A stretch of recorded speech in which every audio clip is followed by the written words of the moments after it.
So I'm here with James Flower from Field and Flower at his farm, home farm in the West Country, aren't we? Where are we? Near Bristol. In North Somerset, yeah. Exactly. And I'm here to show you exactly how these guys are rearing their animals and producing really good quality meat. So I'm here, we're going to be doing a Q&A and talking about exactly how these guys rear their animals so you guys can hopefully enjoy the Field and Flower experience as well. Could you explain how your pigs are reared and what they eat and how free range they are? Again, free range within sort of pork farming systems is misunderstood.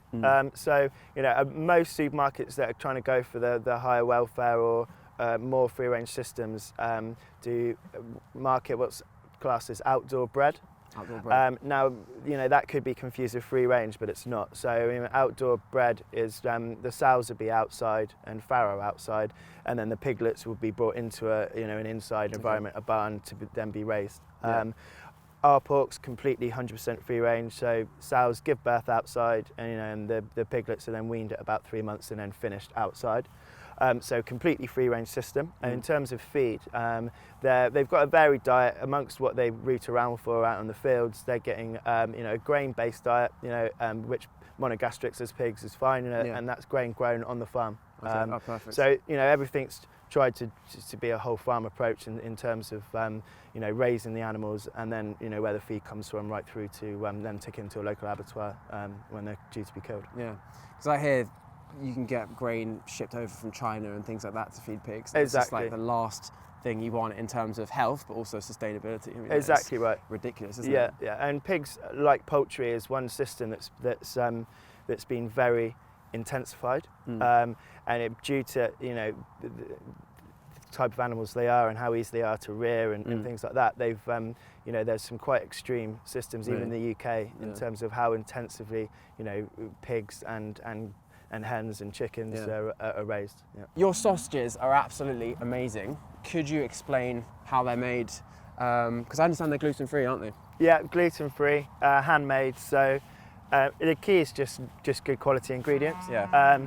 So it's very high pork content using shoulder and belly mainly, and great quality ingredients. We use potato starch as opposed to gluten-based, which just helps bind the ingredients. But using good quality cuts means you can go for a nice coarse mince. Yeah. So it's not a heavily processed sausages because we're not having to grind it down because there's good quality cuts going into it. So I think that's really the key to a good quality pork sausage. Could you explain how you choose your abattoirs? Are they local to the farms?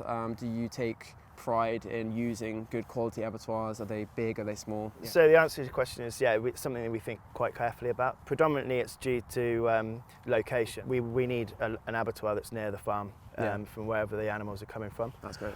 If we use Home Farm as an example, our abattoir's 15 minutes away. Really? It's owned and run by Bristol University, who use it to train vets and slaughtermen basically in the processes.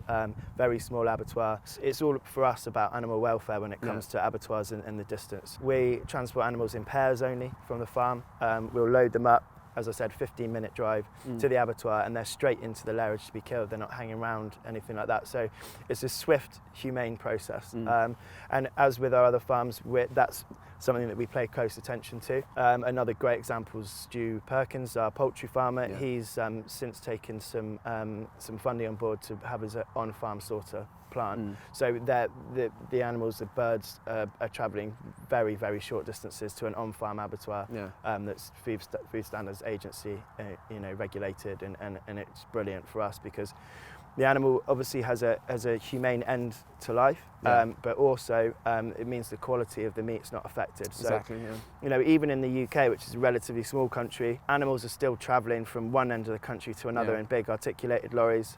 They're stressed. Exactly. The adrenaline and that ruins the meat and makes them very tense. Apart from the animal welfare issues with transporting animals a long way, dehydration, etc., really does have a really negative impact on animal welfare and then the quality of the meat. When, if ever, do you use antibiotics or hormones? Sure. So never hormones ever. Okay. That's definite no in any system. Antibiotics are used when absolutely necessary, so with the advice of a vet. So routine antibiotics, never. If I use Home Farm as an example, I think we've probably used, or under the vet's recommendation, use antibiotics maybe 2 or 3 times a year. And you know, that might be something where a cow's cut a leg and it's infected, and actually, you know, there is no other course of action really than to antibiotics for the animal's benefit. You know, it's very important to follow strict guidelines with use of antibiotics and withdrawal periods, which is the time that it takes for that medicine or antibiotic to be completely gone from the animal system. So, you know, it's very well regulated and controlled, but really it's all about having a farming system that reduces the need for antibiotics. So a natural extensive system is going to be a system where animals don't get ill, and then they don't need any care or attention in terms of medicines. Exactly, and this all just ties into rearing the animals the best way possible. Because I think when you don't, but aren't they fed antibiotics as a preventative measure, so like regularly? Exactly, so I mean, and that causes issues in itself. Yeah, poultry and pork, you know, it's commonplace for animals to be, you know, relatively routinely given antibiotics. And that's because they're actually sick. I mean, they're because of the conditions that they're kept in. They're more likely. Exactly to get ill, right. Yeah, which is, you know, it is terrible. And although there's not any documented evidence that antibiotics are left in or traced in meat traces, but what it is happening is you're getting resistance, and then, you know, and that then goes, you know, it's got serious issues in terms of sustainability for those farming systems, you know, and actually animal welfare and disease prevention kind of goes through the roof, and you can just see it getting worse. I mean, the antibiotic resistance thing at the moment is a big issue, and it's becoming more of an issue. Like I recently heard on the radio, there's a song, and they're talking about finishing your antibiotics or not expecting them when you go to the doctors. So it's now beginning to filter down to the general public that this is an issue. It's exactly the same principles for animals as it is humans, and you know, our kind of ethos on it is really that if you're farming animals as close to their kind of wild natural environment as possible, then they're going to be healthy animals. And you know, we're just reducing the need for any artificial inputs, including antibiotics. Could you briefly explain the conditions that your chickens are kept in? Because from my understanding, the term free range in the UK is quite loose, and it often means that they have access to the outdoors, but they don't necessarily go outside. Could you explain how Field and Flower rears their chickens? Sure. So you're right, free range does have quite a broad definition. A lot of the sort of legal terminology based around free range has been developed in conjunction with supermarkets, and so, you know, the boundaries for a kind of based around a typical supermarket system, which might be 10,000 birds in one shed. You know, they get access to outside, but don't really go outside very much. Exactly. And so, unlike our system, what we call sort of an old-fashioned proper free-range system, Stuart Perkins, who's our sole poultry farmer, will keep birds in groups of 200, 300, and they're basically roaming the farm, but in fields with a lot of undergrowth. A lot of you know, weeds and stuff's allowed to grow there, which allows the chickens, it gives them the confidence to go out and move away from the hen houses, and obviously then they're out eating again a varied diet of different, you know, grasses and bugs and insects, along with the feed that they're getting to grow. That in turn, as with the cattle, you know, has a massive effect on the quality of the meat, you know, on the quality of the bird's life as well. It's a slower growing system, but that's what gives you the quality at the end of the day. Exactly, it boils down to them eating a wide variety of nutrients, which means there'll be more nutrients in the food that you're eating, and also it tastes much better. It's a noticeable difference, especially with chicken. You look at supermarket chicken, you look at the chicken from your guys' farm, and it's not only does it look completely different because the animals have been outside, you know, running around, developing that muscle, but also it tastes much better as well. Yeah, exactly. You can't get chicken like ours from the supermarket. There's no way that a supermarket could produce a bird like that at the price that they want to do it at. So you can also buy fish through Field and Flower.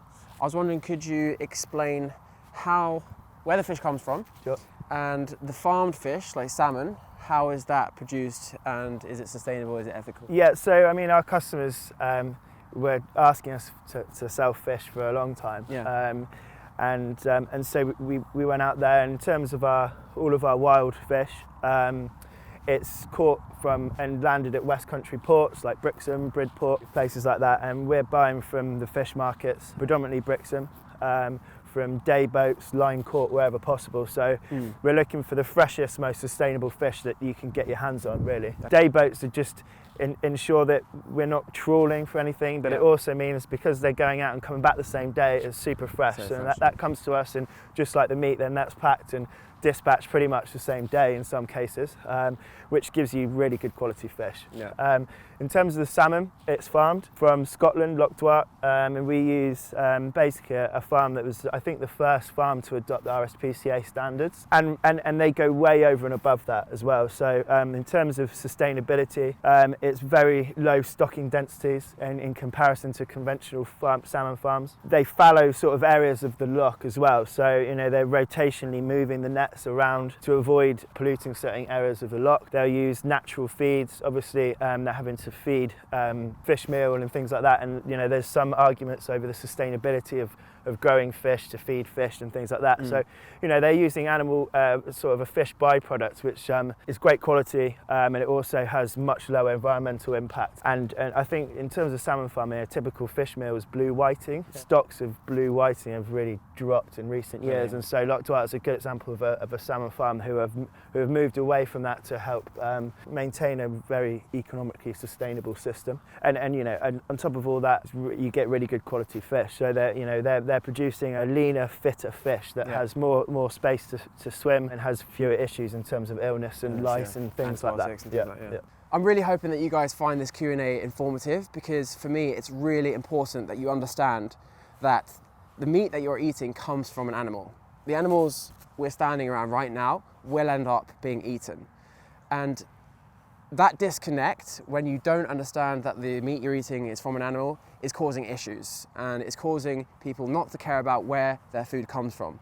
Only when you begin to understand that these are animals, you start to care what kind of conditions they're being kept in. There is a big vegan and vegetarian movement going on at the moment.